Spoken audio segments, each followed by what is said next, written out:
पिछले एपिसोड के बाद कहानी ने लिया है 8 साल का लीप। वक्त बीत चुका है, जिंदगी आगे बढ़ चुकी है और हालात भी बदल गए हैं।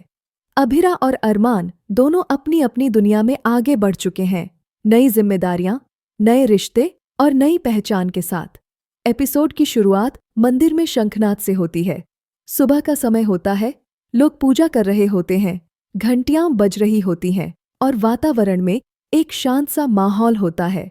इसके बाद सीन सीधे गैराज पर शिफ्ट होता है। वहां रोज की तरह काफी हलचल रहती है।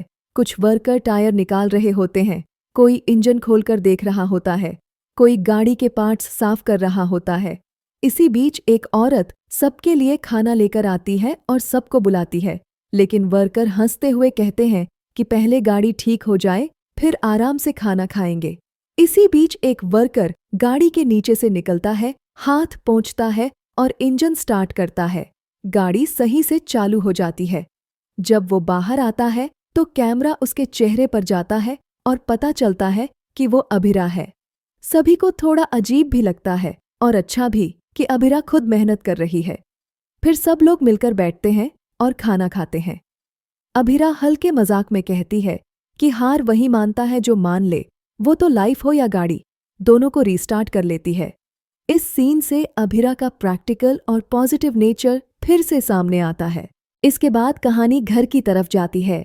अभिरा घर पहुंचती है और जैसे ही दरवाजा खोलती है, देखती है कि दीवार से मुक्ति का विजन बोर्ड गिरा हुआ है।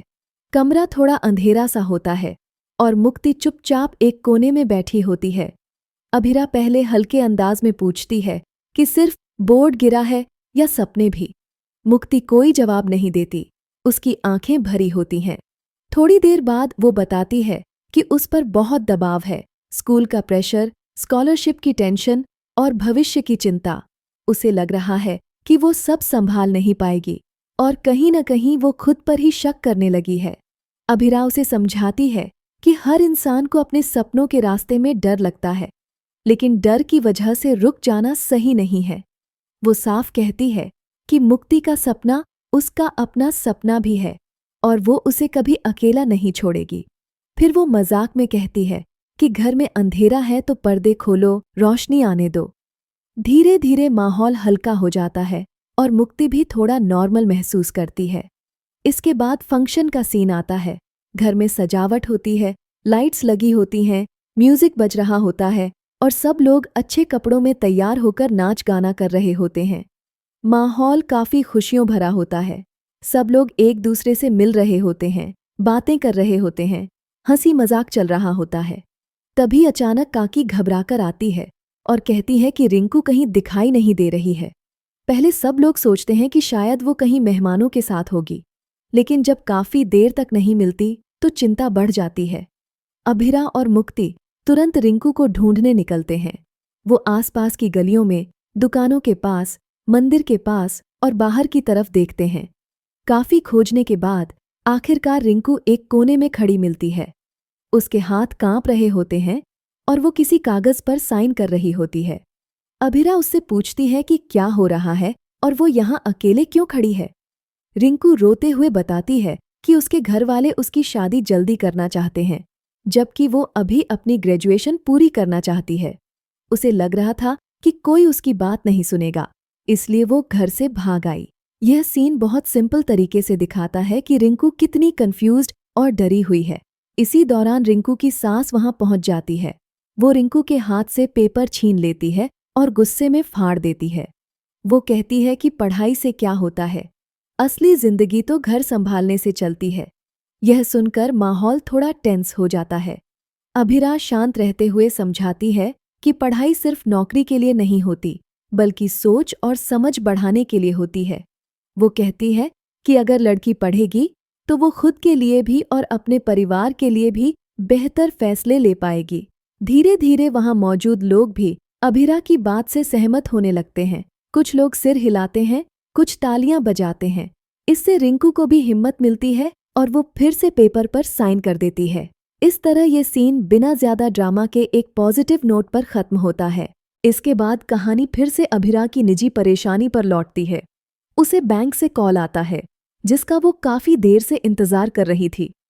वो उम्मीद लगाए बैठी होती है कि मुक्ति का एजुकेशनल लोन पास हो जाएगा ताकि वो उसे अच्छे कॉलेज में दाखिला दिला सके। लेकिन बैंक से साफ मना कर दिया जाता है। कॉल खत्म होते ही अभिरा कुछ देर तक चुप रहती है। बाहर से वो स्ट्रांग दिखती है, लेकिन अंदर से वो परेशान होती है। वो मन ही मन सोचती है कि अब पैसे कहाँ से आएंगे और आगे क्या करना है। फिर वो खुद को संभालते हुए कहती है कि वो हार नहीं मानेगी और कोई न कोई रास्ता जरूर निकालेगी, चाहे उसे 2 काम ही क्यों न करने पड़े। इसी बीच राधेश्याम घर आता है और रीडेवलपमेंट के पेपर लेकर सबको साइन करने के लिए कहता है। वो बड़े कॉन्फिडेंस से बोलता है कि ये सब सबके फायदे के लिए है। अभिरा उससे पूछती है कि क्या कोई गारंटी है कि बाद में उन्हें उनका घर और दुकान वापस मिलेंगे। राधेश्याम साफ जवाब नहीं देता। अभिरा मना कर देती है और कहती है कि बिना गारंटी वो कुछ साइन नहीं करेगी। तभी राधेश्याम ताना मार देता है कि उसका पति उसे छोड़कर चला गया है। माहौल कुछ पल के लिए बहुत अजीब हो जाता है। सब लोग चुप हो जाते हैं। अभिरा के चेहरे पर दर्द साफ दिखता है, लेकिन वो खुद को संभालती है और कहती है कि घर सिर्फ दीवारें नहीं होते, वो लोगों की यादों और रिश्तों से बनते हैं, इसलिए वो इतनी आसानी से अपना घर नहीं छोड़ेगी। एपिसोड के आखिरी हिस्से में सीन अचानक बदलता है और पहाड़ों में अरमान को साइकिल चलाते हुए दिखाया जाता है। चारों तरफ खुला आसमान, ठंडी हवा और खाली सड़क होती है। अरमान अकेले साइकिल चला रहा होता है, जैसे किसी से भाग रहा हो। पीछे से एक लड़की उससे बात करती है और कहती है कि वो बच गया, नहीं तो चोट लग जाती। अरमान हल्का सा मुस्कुराकर कहता है कि उसने दर्द से रिश्ता तोड़ लिया है। लड़की मजाक में कहती है कि अब उसका टारगेट वही है। अरमान कुछ नहीं बोलता और आगे निकल जाता है। इसी बीच यह भी दिखाया जाता है कि अरमान की एंगेजमेंट हो रही है, जिससे साफ हो जाता है कि उसकी जिंदगी अब किसी और रास्ते पर जा रही है। एपिसोड का आखिरी सीन फिर से गैराज पर आता है। अभिरा मुक्ति से कहती है कि गाड़ी जल्दी तैयार करनी है, टाइम निकल रहा है। मुक्ति उससे सॉरी बोलती है, लेकिन अभिरा प्यार से कहती है कि जो भी हुआ है उसकी वजह वो खुद है, मुक्ति नहीं। वो अपनी बेटी को कभी दोषी महसूस नहीं होने देती। कुल मिलाकर आज का एपिसोड कई पैरेलल कहानियों को साथ लेकर चलता है। गैराज में अभिरा की मेहनत, घर में मुक्ति की उलझन, रिंकू की पढ़ाई की लड़ाई, बैंक लोन की चिंता, रीडेवलपमेंट का झगड़ा और अरमान की अलग चल रही जिंदगी, सब कुछ बहुत नॉर्मल और रियलिस्टिक तरीके से दिखाया गया है, जिससे दर्शकों को ऐसा लगता है जैसे वो किसी बड़े ड्रामे से ज्यादा असली जिंदगी की कहानियां देख रहे हों। यही वजह है कि एपिसोड लंबा होते हुए भी बोझिल नहीं लगता और अगले एपिसोड के लिए क्यूरियोसिटी बनी रहती है।